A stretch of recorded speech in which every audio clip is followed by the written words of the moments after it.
Hello everyone, class 8 Heritage Maths, exercise 12.3, question number B, true or false। गलत या सही statement को आपको देखना है और उनको एस्टिमेट कर देना है, स्टेट कर देना है कि कौन सा स्टेटमेंट ट्रू है और which statement is false. First दिया गया है a square is a rhombus.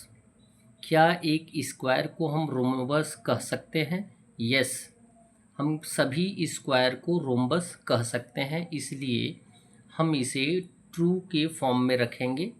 Second दिया गया है और रेक्टेंगल इज़ अ स्क्वायर। क्या एक रेक्टेंगल स्क्वायर हो सकता है? नहीं, तो इसको हम क्या बोल देंगे? फॉल्स बोल देंगे।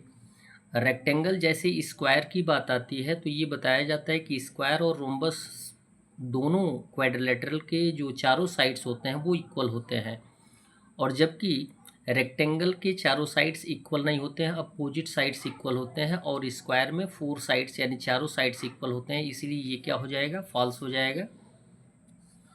और यदि इस तरीके के क्वेश्चंस का सॉल्यूशन आपको फाइंड आउट करना है तो इन सभी क्वाड्रिलेटरल से रिलेटेड स्पेशल वीडियोस दी गई हैं विद द स्पेशल प्रॉपर्टीज़, आप उनको अवश्य देखें।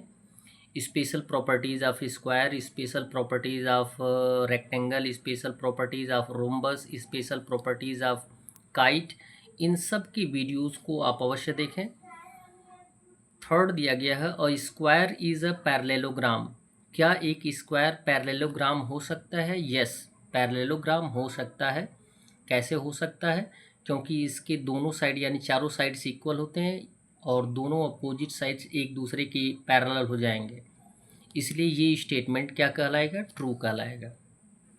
फोर दिया जा रहा है और रेक्टेंगल इज अ पैरेललोग्राम। क्या एक रेक्टेंगल पैरेललोग्राम हो सकता है? यस, पैरेललोग्राम हो सकता है, क्योंकि अपोजिट साइड्स इक्वल तो होते ही हैं और साथ में उनके बीच का डिस्टेंस जो होता है वो इक्वल होता है, इसलिए इसको हम ट्रू रखेंगे।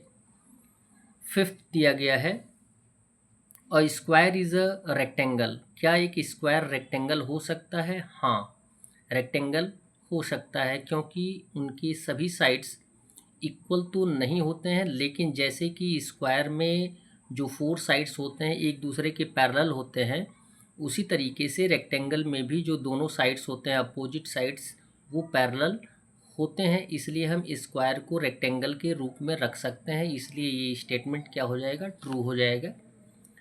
फिफ्थ सिक्स दिया गया है और पैरेललोग्राम इज़ अ रोम्बस। क्या एक पैरेललोग्राम एक रोम्बस होता है? नहीं, पैरेललोग्राम रोम्बस नहीं हो सकता है, क्योंकि पैरेललोग्राम के जो अपोजिट साइड्स होते हैं वो इक्वल नहीं होते हैं। अपोजिट साइड्स मीन्स आप समझ सकते हैं कि लेंथ और ब्रेथ अलग अलग होता है, इसलिए हम, जबकि रोम्बस में एक कंडीशन फाइंड आउट किया जाता है कि रोम्बस के सभी साइड्स लेंथ और ब्रेथ सभी इक्वल होते हैं, इसलिए हम इसको किस टर्म में रखेंगे? फॉल्स के टर्म में रखेंगे। That's all. वीडियो को लाइक करें और चैनल को सब्सक्राइब करें। धन्यवाद।